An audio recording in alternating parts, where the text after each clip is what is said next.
Hi, how are you today? So today I want to talk about relationship, and not because I'm in one or entering into one, but because I've been consuming all these YouTube videos about pickup artists, and at the same time at the opposite end of that about relationships.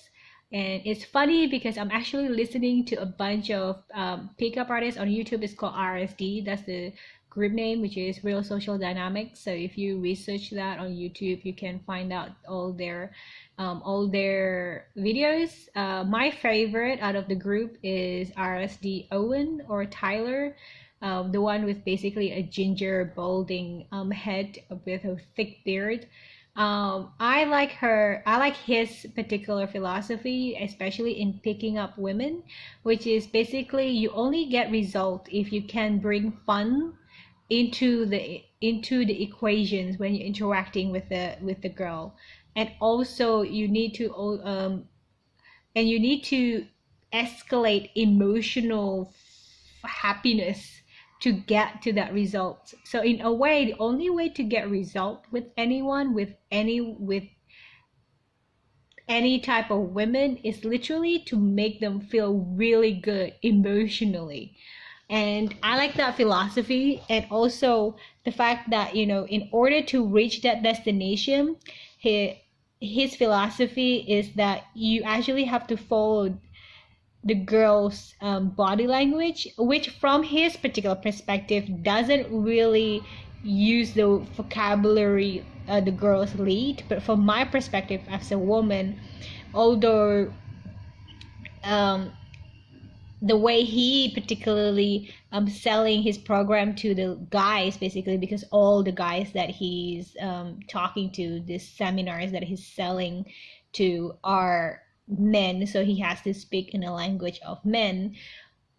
From his perspective, it's like you as the man have to lead, and you have to be the proactive one, which I fully agree with that, fully. And I feel like you have to be like, you have to lead the woman. If she said she's hungry, just grab her hand and go to a pizza place or any kind of restaurant. She's hungry, you lead her to a place where there's food. If she said that she's going to her car, you take her hand and then you go to her car. Show me where your car is. You lead. So from his perspective, that's called leading. But from my perspective, it's called, I feel like she's actually the person who's leading, because she's actually the person who's directing where he needs to go and what he needs to do, even within the particular interactions, the infield examples that he has in terms of in terms of examples that he can show his students as videos, so he can break it down, these techniques, the way he does it. So it's actually very like practical. Even in that, like the way it is presented, he always emphasized you have to be able to read the girl's body language. If she backs off, then you have to back off. If she leans in, you lean in. And if she does this and you're like, that's a no, so you should back off and then try a different method again. So it's not like a rejection, it's just a rejection to what you're doing at that point. So you always like, he's always seeing feedback from the girl as the way to progresses to the next stage, to keep the emotion feeling good by following what the girl is giving the feedback to him.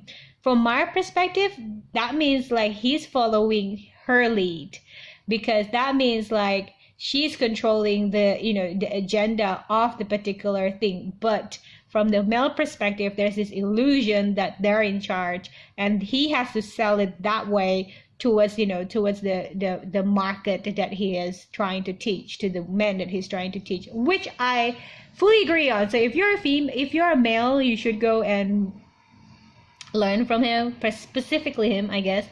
And also I learned from watching a lot of the videos is definitely there's a lot of men and women out there who basically have issues, and I'm very comforted with that fact, because it means that we are all very different and we have the right to do so, to be so, not to do so, to be so.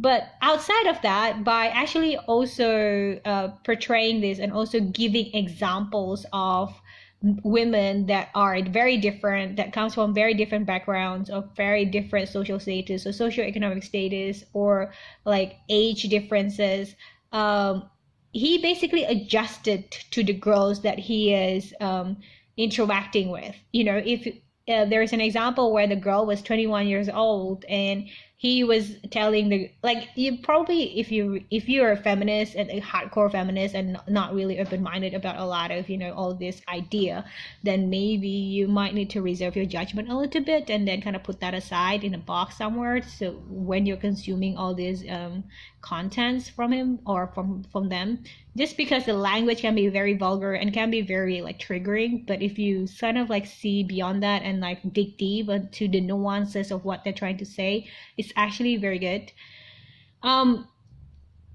What they're trying like, there's this one example where he basically picked up a 21-year-old girl who basically just walked away from her boyfriend, and her boyfriend was basically refusing to go home with her because she wanted to do a threesome. She was 21 years old. She was being picked up on the street, and he basically, one of the teachers, the RSD teachers, was basically saying the only reason that I got to sleep with this girl was because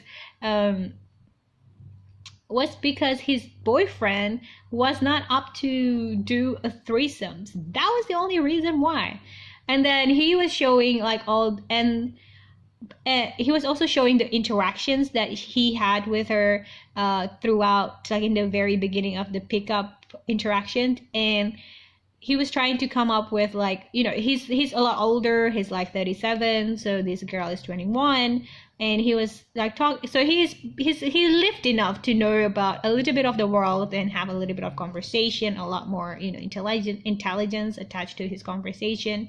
So he was basically saying to this girl, oh, you know, keep asking questions because, you know, it shows interest, and also easier to also engage with into a conversation that kind of flows. You kind of want to see like whether we have common interests or not, and then you go from there. You know, the usual comment, acquaintance to friendship kind of, and then friendship to relationship kind of storyline, I suppose, and flow. But anyway, he was asking like, oh, what are you interested in? And then she answered culture. Oh, okay. What kind of culture? What culture? What kind of like type of cultures that you're into? What about culture that do you like? Like, so that's kind of questions. Like, if I were asked that questions, I feel like, you know, oh, you know, exploring different cultures, different languages, different communities, and blah blah blah, right?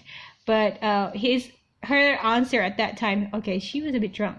Her answer at that time was ethnicities, and then he paused the video, you know, in his seminars, basically saying, you have to understand, okay, when you're 37, there'll be just a lot of, and you have a dad bod, it's just gonna happen, guys, it's just gonna happen. He was saying that, and he was saying, you're gonna have a lot of 21 girls or like 22 years old girls approach you, and you also have to understand that they're very young, and sometimes that is the best that they can do. That is the best they can do.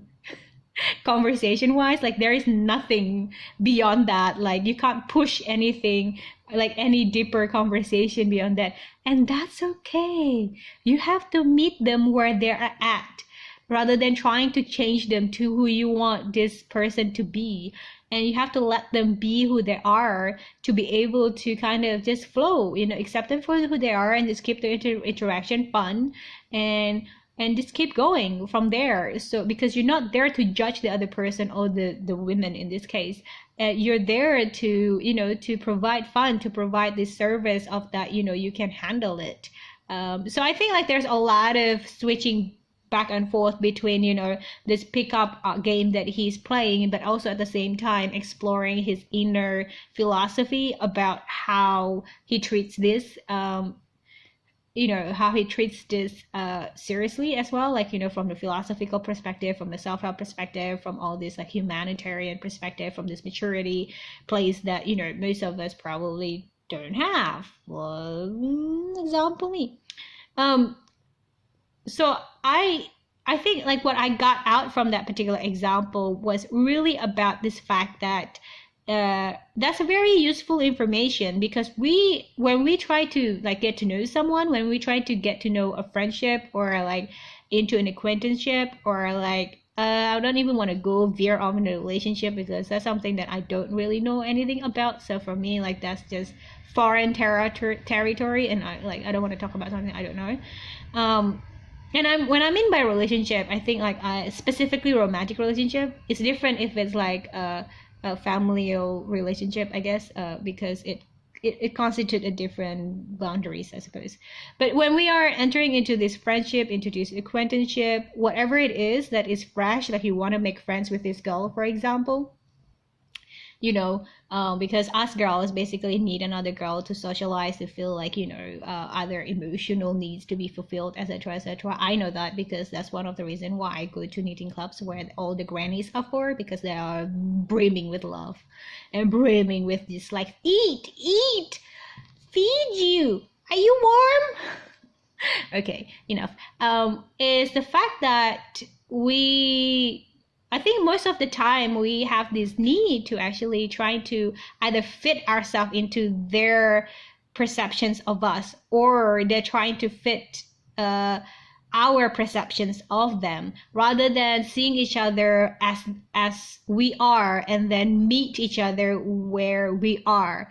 And maybe some of us might need to go up like 2 notches, and some of us need to kind of come down 2 notches. But I think like beyond that, to like beyond like 1 or 2 levels of like kind of like not 1 or 2 level, like we need to meet where we are, have commonalities, I suppose, and to kind of go with from there, rather than trying to kind of like, this is where I am at, you need to kind of connect me from where I am standing right now, this is what my situation is, or like the other person is as well is doing that, and you're like, dude, I don't even know you and stuff, and then you also kind of want to change yourself to fit their world and stuff. And like using the example of this pickup artist, is like he's not judging this person, this lady that he's trying to pick up. Of course, yes, some of you might think, yeah, but he's trying to sleep with her. Of course, like he's gonna try to please her and wherever and stuff like that. But he's not judging her. He's not saying like, you might like he like as a normal person, you probably can say, oh my god, you're so dumb, I'm not attractive to you anymore. Rather than judging it from that perspective, he's just like, okay, let's see where you are at in your life right now, and I'm gonna meet you there. And kind of like turn the conversation and tailor that conversation into where you are at the moment, and accept you as you are, because we want to build this friendship. In their case, like, they want to sleep, of course. As I said, if you're feminist, just kind of put that judgment like into a different box. And that's the message that I got out of it, which is like, you kind of have to, sometimes you're the one that have to come to their level, and sometimes you're the one that have to be like, someone have to come down to your level, and you're not, up to. And I'm using this level very arbitrarily. I don't mean it as a, as hierarchical structure, but sort of like kind of shift. Someone's like has to be flexible for something to start. And I think that's very important, because I think outside the business world, or outside this academic world, when I say the business world, I don't mean entrepreneurial world, I mean like the people who are in the offices. I think like outside of that, I feel you need to be more flexible when it comes to adjusting your mind to another person, but base your friendship based on how you feel about another person. Is like, I feel like I can just talk about anything with this person, then that's okay, even if we have disagreement with whatever it is that we're saying. When it comes to thought processes, there is no feelings hurt, just because you kind of have that bond already. And that's what I learned from the pickup artist, which is like, once you establish the emotional bond, when you establish the emotional once you your job as a pickup artist, as a man, this is like he's saying, is basically to make her feel safe, to also give her a good time, to escalate the emotion from here to there, where all she does is that she's basically going to get better and better feelings more and more the more she interacted with you. And therefore it doesn't really matter what you say. It's just like all she does is just she's gonna go within and just ask herself, how do I feel about this when I'm around this person? Feels good. That means like, he's safe to be around. Of course, there are also other people out there who basically, probably can take advantage of that particular information and then misuse it somehow. But in this particular case, with this particular people, with this particular person, I feel like that's not the case. The case is you have to be selfless, you have to be abundance mindset, you have to be able in this particular space of I'm just gonna be here and provide a good time, and every interaction is catered to make you feel better, make you feel good about yourself. And to some extent, I feel like that's how we always start something anyway in the beginning. Personally, I feel like that's my personal opinion as well. But of course, like, we are all human, especially us women. I feel like in the past, I would definitely go out there and definitely like always try to kind of like, I don't really see people a lot, but if I do talk to people, I do try to make like the mood a lot lighter, a lot like at least try to make people laugh. Just because I know like my own personality, which is dark and depressing, and I talk about death all the time. I think about death all the time. And that's why I have like a very long period of being by myself, because like it takes so much energy to actually be around people and entertain people when you are in that space, just because I don't want to be that presence. Although I fail this if I'm in the group situations or work in the group situations, just because you can't sustain that kind of entertaining personality for more than 2 hours in my personal experience. So if you work with me and if I look depressed, that's just the way I am. But outside of that, in the social interactions, that's my intention. That is like, if I can't feel like I don't have energy that day to kind of bring to the group or to the interaction some kind of positive things, like in a way, like, although it's not always true, but like I would like to feel like that person when they walk away from the meeting or from the get together, like a better feeling, not about themselves, but like if they came into the meeting or came into the social interactions feeling shitty, at least I could make them laugh at once or twice in that particular interactions, and then they can walk away with a little bit lighter, a bit of lightness in their beings. And that's the way I view social interactions in the first place, which is why it's hard, purely because you always have to come up with new things to entertain people with, and that's not always original. Sometimes you have to repeat a lot of jokes, and it's not always funny when you repeat them. But yeah, so that's one of the very, very great lessons to pick up from that pickup artist, all the videos, just to meet where they're at. Because like in other examples with another person that teaches within the group that teaches pick up things, his particular style is completely different than the ones that I personally like. His personal style, he actually picks girls who have validation issues, who have daddy issues, which basically he's using, like, who are very pretty but always trying to kind of like want someone's validation. But once they get the man's validation, she hates them because she got what she wanted, validation, so she doesn't need him anymore. And he knows how to control and play with the emotions to get what they want. And he's not trying to make this girl feel better about herself. He's just playing the role that this girl want him to play in that particular scenario. And he's playing the validation game, which mostly works on the grades that they put. It's like the grade 9 and grade 10 women. And it's like he was saying, I'm not trying to change the woman, I'm just giving her what she wants. what fits into her personal world story, into her personal scenario that is embedded in her programming.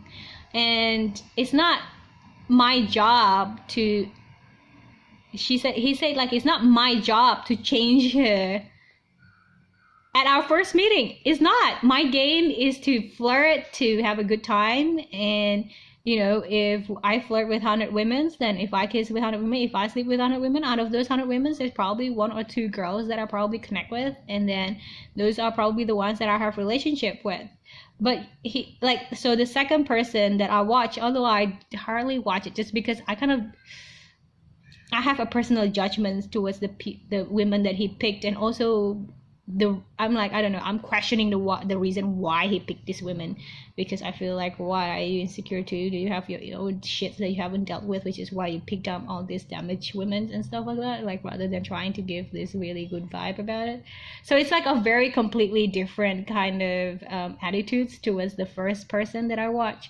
The first person, I like them, the MO is basically get them as emotionally happy as possible, give them lots and lots of fun, fuel them with a lot of happiness emotions, while the second one is basically trying to kind of give you this trying to kind of like distract you a lot, so that you can you forget about a lot of things, and then he can just throw everything at you and control your mind in a lot of ways.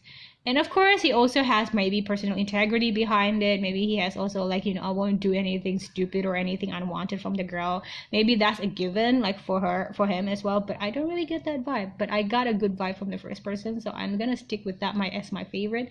But there's also a lesson in this particular second person that I kind of dislike, which was yeah, you're not there to fix the other person. Like, I think, like, you don't really have that much influence over someone, or have that right to change someone when you first met them. Maybe okay when you're married, because like every single decisions that they make might affect you. If they go up, like, bungee jumping, like it's probably for their own benefits and fun. And then that part of, like, always looking for extreme sports is, like, maybe it's their thing. But if you're married, you have to also realize that it will affect you, because if they die, you're a widow. You know what I mean? It will impact your life for sure, like, because it's intertwined in that sense. But outside like of this original, like, very very official kind of infrastructure, marriage institutions, relationship, you really don't have rights, especially with your friends or people you don't know, barely acquaintances. You don't have that right to tell them, like, how they should behave, or like judge them as a person, because you don't know their backstories. You don't know what their life stories are like at the end of the day, right? Like, so him actually fulfilling this girl's need for validations, and know the game in how to kind of keep the attraction going by validating them once, invalidating them seconds, validating them once, invalidating them seconds. Yes, in a way, it's an emotional game for him to to keep these girls in the loop. But the girls that got trapped into that loop are the girls that already have that programming in his brain. Because there's also this other scenario where he's showing as an example, where a healthy kind of girl basically being picked up by him and the first person that I was talking about, and he was using his technique, which was basically kind of like putting the girl down a little bit. And if the girl's game is for validation, then she'll be attracted to him. But because the girl's game that they were picking up was not into the validation game, didn't have daddy issues, she was basically bicycling like past them. And then the way the first guy basically picked her up, which was like, just keep asking questions, just trying to maintain connections, maintain eye contact, makes her feel good, a lot of like affectionate, polite touches, across the shoulders and everything. And this girl is much more responsive to the bold, short ginger man than this tall black, not tall black, but tall white, dark handsome man that is basically playing for validation. And the second guy was basically telling this girl, like, I like your bike, but isn't it a bit yellow? You know, that yellow bit was a criticism to kind of like fish whether to see whether she is actually one of those girls who are into the validation games that needed validation from a guy, and therefore that's the interactions that most of the time that she has with her lovers or with her boyfriends, and that's how he got in, right? But this girl just go like, oh, okay, like okay, like your comment really doesn't really affect me that much, and then that's how you know that that girl is not playing for validations, and it's not for him because that's not the game that he's playing. He only plays with a girl that probably needs validation. That's his niche, right? Um, but with but he so he kept like she kept just looking at the first guy, which was basically giving her a lot of attention, a lot of really good warm attention.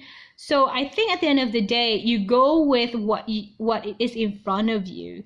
And I know I'm using this particular relationship and pickup artist videos as like examples, but I think it can be applied to us in our daily lives as well, which is basically we just have to react with what's in front of us, not what we imagine it to be. You know, if the person in front of us, for example, is very angry, then maybe we should respond correctly in that sense, like what do they need? Because I remember there's one person that was like extremely hostile towards me, and I don't understand why, and I just kept being myself, which is like having all these like stories basically like made up in my head to empathize with them.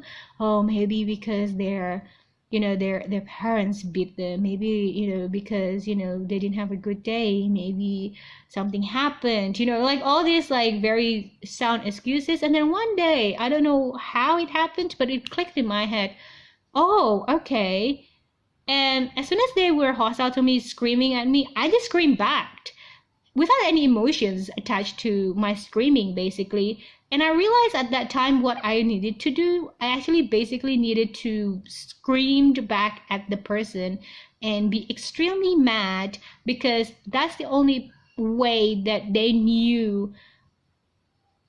I feel like when they're growing up, like it's just an insight, like it's just a thought being basically plugged into my brain, like basically dropped into my brain. That's how I just knew at that time. It's like in their world, because when they were growing up, like the thought that I received was like, when I'm screaming at them and telling them like, even like the actual content of what I'm talking about was like total nonsense. What it was like, this is mean exercise. You know, I was actually screaming about, no, this is actually an exercise that I am really, really, really care about. Like, this yoga thing is actually very beneficial towards me. So the actual content is actually can be said like, yeah, no, this is a exercise that I'm into right now. Yoga is actually very healthy. I really like yoga. That's basically the content, the sentence that I was saying, but I was screaming at this person as I was saying it. But I'm not really screaming from the emotional space. I was screaming it because I knew at that time that what was they needed. And I realized the thought that came into my head was actually, I don't know, it feels like an inner voice, like it's not your voice, you know that you can trust the voice, which was, this is the only way they knew that they were loved, because when they were younger, the only way that they were attention was given was through yelling. So they associate yelling with caring and loving. So that's the reason why they keep being really hostile towards me, because what they are saying is basically love me, care for me, give me attention. And the thought was not like that elaborate, but that was the essence of the thought that was inside my head. And then afterwards I realized, my way of caring for someone, of like liking someone, of like giving attention and caring, which is probably a lot of silence and giving them a lot of space, because that's how I like to be perceived and loved and stuff. And also like my way of like showing daily care is usually just staying away from another person, trying to stay out of their way, you know, trying not to get in their way. because my upbringing is very different to the other person's upbringing. And I realize just because I'm showing my love my way doesn't mean that they're gonna feel loved. Like the only way they're going to feel loved if you show them loved their way, the way they want to receive it, the way they are accustomed to receive it. And that's what I actually got from this pickup artist videos, literally.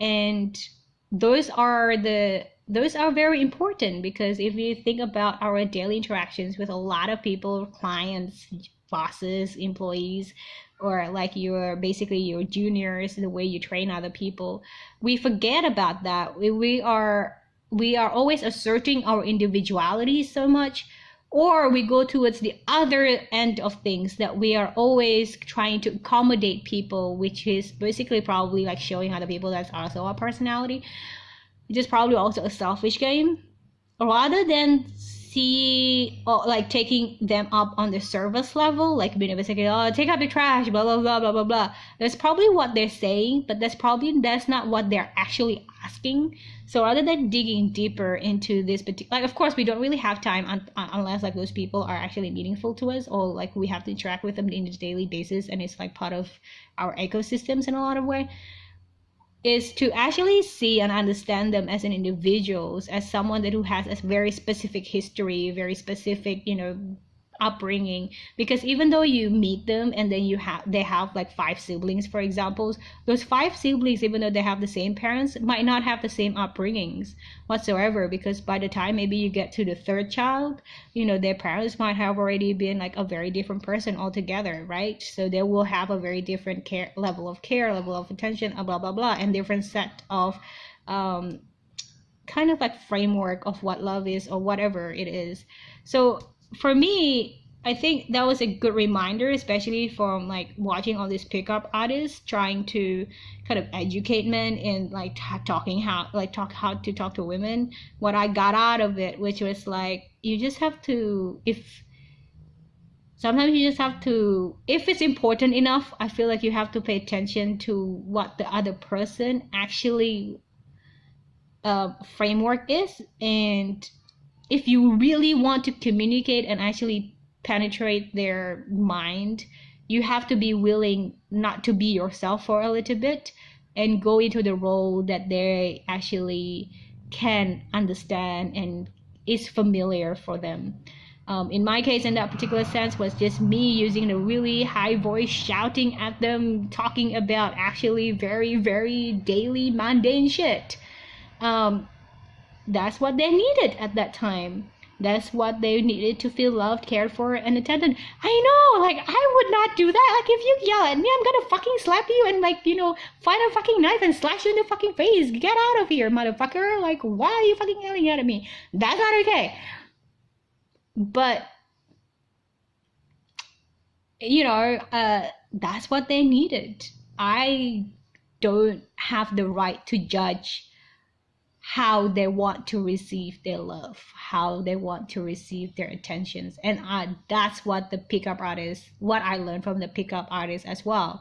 It's like, you can't judge the way these women want to receive love, want to experience love. You can't judge how they want to do it. All we can teach you as pickup artists is telling you all these archetypes that basically exist, and then you have to tailor it to the specific girl. You have to bring your own skills to be able to read the body language, the frameworks that they are into, the mentality, the emotional nuances, and the depth of those women. It's work, like any kind of things. In the beginning, you can't write, and then you put some work into it, and then you learn how to write. In the beginning, you don't know how to read, and then you put the work into it, and then you know how to read. In the beginning, you don't know how to walk, and then if your mother keeps scolding you every time you fall, every time you're trying to stand on your 2 feet, you might not have walked right now, right? At the end of the day. So the point is that basically, if you just can't judge, sometimes if you want to be able to connect with another person, you actually have to kind of forget about how you want to be treated, but ask like how they are willing to be treated, of how they're accustomed to be treated. Maybe by using that as an entrance point, and in this case, like using the pickup artist, like maybe using that validation point as a entry point. Maybe if like they're interested within this person, if a man is interested with this person very much, with this woman or with this guy, you know, because you can be gay, you can be whatever it is that you want, because, you know, equality for everyone, hey.